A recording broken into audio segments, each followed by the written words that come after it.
ఈ వీడియోలో మనం నాకు 2021లో రాజమండ్రిలో eastern power distribution of Andhra Pradesh అనే కంపెనీకి నాకు మధ్యలో ఎలాంటి ఫేస్ ఆఫ్ జరిగింది, ఎలాంటి గొడవ జరిగింది, నా మీద ఎలాంటి కేసులు బుక్ చేశారు, నాకు ఎలాంటి ఫైన్స్ వేయడం జరిగింది, ఆ పెనాల్టీస్ పే చేయగా సంవత్సరం తర్వాత కూడా నన్ను ఇంకా పెనాల్టీస్ కట్టమని చెప్పి ఎలా అడగడం జరిగింది. ఇలాగా నాకు కొన్ని చట్టాలు తెలియకపోవడం వల్ల జరిగిన తప్పులేంటి, ఆ తప్పులకి నేను ఎంత ఫైన్ కట్టాను అండ్ ఇప్పటికీ ఆ డబ్బులు నాకు రాకుండా ఎక్కడ స్టక్ అయ్యాయి, ఇలాగా నా ఎక్స్పీరియన్సెస్ నాకు జరిగిన 2021లో జరిగిన స్టోరీని ఈ వీడియోలో మనం ఆడుకుందాం. హలో యూట్యూబ్, అందరూ ఎలా ఉన్నారు? నా పేరు Shiva and welcome to my channel Shiva free spirit.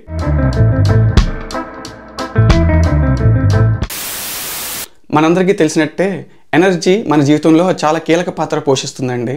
మనకి పెట్రోల్ నుంచి ఎనర్జీ మనకి ట్రాన్స్పోర్ట్లో వెహికల్స్ ఒక ప్లేస్ నుంచి ఒక ప్లేస్కి వెళ్ళడానికి ఉపయోగపడుతుంది. అలాగే కరెంటు మన ఇంట్లో అప్లయన్సెస్ అయిన టీవీ కానీ, రిఫ్రిజిరేటర్ కానీ, వాషింగ్ మిషన్ కానీ, అలాగే ఎలక్ట్రిక్ అప్లయన్సెస్ ఏవైనా సరే రన్ అవ్వడానికి కరెంట్ కావాలన్నమాట. మన ఆంధ్రప్రదేశ్లో మనకి కరెంట్ని ఇంటి వరకు సప్లై చేసేది ఈ ఈస్టర్న్ పవర్ డిస్ట్రిబ్యూషన్ కంపెనీ అండి. ఈ ఎనర్జీ సప్లై కంపెనీస్ ఒక్కొక్క స్టేట్లో ఒక్కొక్క సప్లయర్ ఉంటారండి. సో మన ఆంధ్రప్రదేశ్కి వచ్చి ఈ eastern power distribution company handle చేస్తుందన్నమాట. సో వాళ్ళు మన రాష్ట్రానికి ఎవరైతే కన్జ్యూమర్స్ ఉంటారో ప్రజలు, వాళ్ళకి ప్రతి ఇంటికి ఎంత కరెంట్ అవసరం అవుతుంది వాళ్ళు ముందే క్యాలిక్యులేట్ చేసి అది కొంటారండి. ప్రజలందరికీ వాళ్ళ కన్జంప్షన్ బట్టి, అంటే వాళ్ళు ఎంత కరెంట్ యూజ్ చేస్తున్నారు, ఎన్ని యూనిట్స్ వాడుతున్నారు అన్న దాన్ని బట్టి వాళ్ళకి ఎంతెంత రేటు వేయాలి.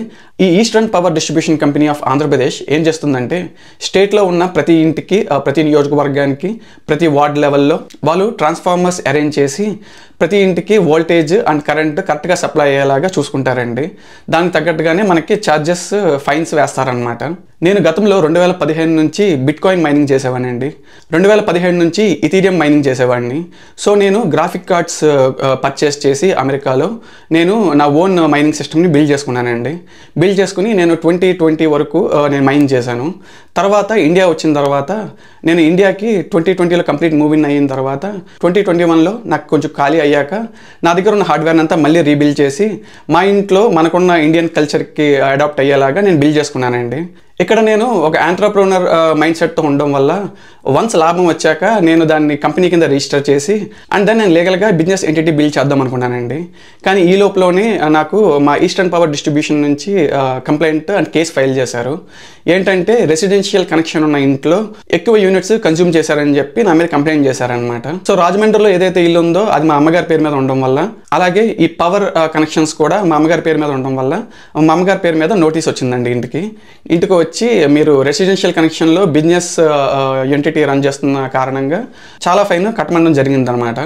ఆ టైంలో నేను రాజమండ్రిలో వై జంక్షన్లో ఉన్న ఇంజనీరింగ్ ఆఫీస్కి వెళ్ళడం జరిగిందండి. అతన్ని నేను అడిగిన క్వెరీస్కి నాకు సరైన సమాధానం రాలేదండి. ఆ ఇంజనీర్ చెప్పిన సమాధానాలకి నాకు కోపం రాకపోగా అతను ఉన్న దుస్థితికి, అతని ఆఫీస్ కానీ, అతని డెస్క్ కానీ, అతని దగ్గర ఉన్న ఫైల్స్ కానీ చూశాక అతని మీద నాకు చాలా జాలి కలిగిందండి.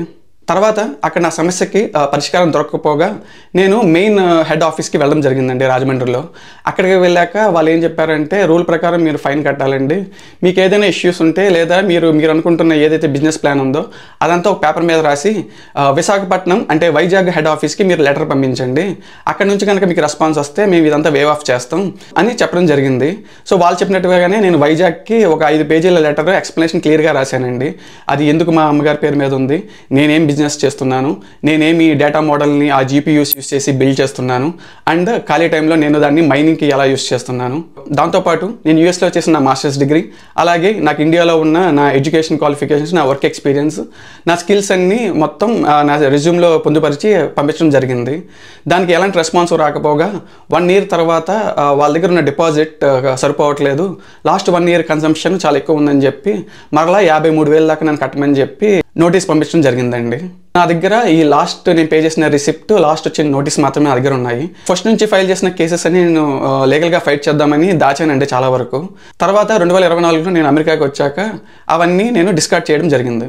అలాగా స్టేట్ లెవెల్లో ఉన్న కొన్ని చట్టాలు తెలియక అమెరికా నుంచి ఇండియాకి వచ్చిన నేను ఏదో చేద్దామని ఏదో చేసి చాలా వరకు ఫైన్స్ కట్టడం జరిగిందండి. అండ్ నేను కట్టిన డిపాజిట్ కూడా వాళ్ళు ఇప్పటి వరకు నాకు రిటర్న్ చేయలేదు. అడిగితే వాళ్ళు ఏమన్నారంటే ఎవ్రీ ఇయర్ మీకు ఇంట్రెస్ట్ రూపంలో మీ బిల్లింగ్లో క్రెడిట్ అడ్జస్ట్ చేస్తామండి, అంతేగాని ఇలా మనీ వెనక్కి ఇవ్వడం జరగదు అని చెప్పడం జరిగిందనమాట. ఇదేనండి రాజమండ్రిలో నాకు 2021లో జరిగిన face of with eastern power distribution company of Andhra Pradesh. So కొన్ని చట్టాలు తెలియకపోవడం వల్ల నేను రెసిడెన్షియల్ కనెక్షన్లో బిజినెస్ ఎక్కువ యూనిట్స్ కన్జ్యూమ్ చేయడం వల్ల ఎవ్రీ మంత్ నాకు బిల్లు 60,000 దాకా వచ్చేదండి, కరెంట్ బిల్లు. ఎవ్రీ మంత్ నేను 60,000కు పైగా మంత్లీ కరెంట్ బిల్ కట్టిన ఒక 6 నెలల తర్వాత వాళ్ళు నా మీద కేసు ఫైల్ చేయడం జరిగింది. అదే మొదటి నెల నాకు ఇన్ఫార్మ్ చేసి ఉండుంటే నేను రెసిడెన్షియల్ కనెక్షన్ నుంచి బిజినెస్ కనెక్షన్కి మార్చుకునేవాడిని. బట్ వాళ్ళు 6 నెలల తర్వాత ప్రతి నెల 60,000 పైగా నా చేత కరెంట్ బిల్ కట్టించుకొని 6 నెలల తర్వాత నాకు నోటీస్ పంపించి అడిషనల్ ఫైన్ కట్టమని చెప్పారనమాట. తర్వాత నేను రెసిడెన్షియల్ నుంచి బిజినెస్కి కనెక్షన్కి మార్చడం జరిగింది. తర్వాత కూడా నేను ఒక సంవత్సరం పాటు బిజినెస్ యూనిట్లో సేమ్ కన్జంప్షన్ అంటే నెలకి 60,000 నుంచి 70,000 కడుతూ అలా ఒక సంవత్సరం పాటు నేను పవర్ కన్జంప్షన్ చేశానండి ఇండియాలో ఉన్నప్పుడు. మనల్ని వేరే దేశంలో వేసాలని చెప్పి, వర్క్ ప్రెషర్ అని చెప్పి, జాబ్ సెక్యూరిటీ అని చెప్పి మనల్ని తొక్కేస్తూ ఉంటారండి.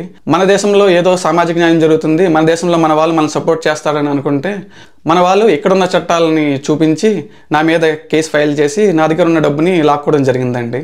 సో ఇక్కడ వాళ్ళని బ్లేమ్ చేయలేం. ఇక్కడ ఎప్పుడైతే మనకు చట్టాలు తెలియవో, ఎప్పుడైతే చట్టాలు మనం అర్థం చేసుకోలేదో, ఇక్కడ చట్టాలు తెలియకుండా చేయడం మన తప్పు. ఇక్కడ సిటిజన్ ఫాల్ట్ అనమాట. ఇక్కడ సిటిజన్ తప్పు చేసినా ఎలాంటి ఫైన్లు వేయాలని చెప్పి మన దగ్గర చట్టాల్లో క్లియర్గా రాయబడిందండి. సో దీన్ని బట్టి ఇక్కడ మన దేశంలోనైనా వేరే దేశంలోనైనా ఎప్పుడైతే చట్టాలు తెలుసుకుని ఆ చట్టాలను ఫాలో అవుతూ ఉంటామో అన్నీ కరెక్ట్గా జరుగుతాయండి. లేదంటే నాకులాగే మీరు ఫైన్స్ కట్టుకుంటా ఆఫీసుల చుట్టూ తిరుగుతా సంజాయిషీలు ఇచ్చుకుంటా తిరుగుతూ ఉండాలన్నమాట. ఈ వీడియోకి మరింతేనండి. వచ్చే వీడియోలో మరో విషయంతో మళ్ళీ కలుద్దాం. Thank you so much for watching. I will see you all in the next video.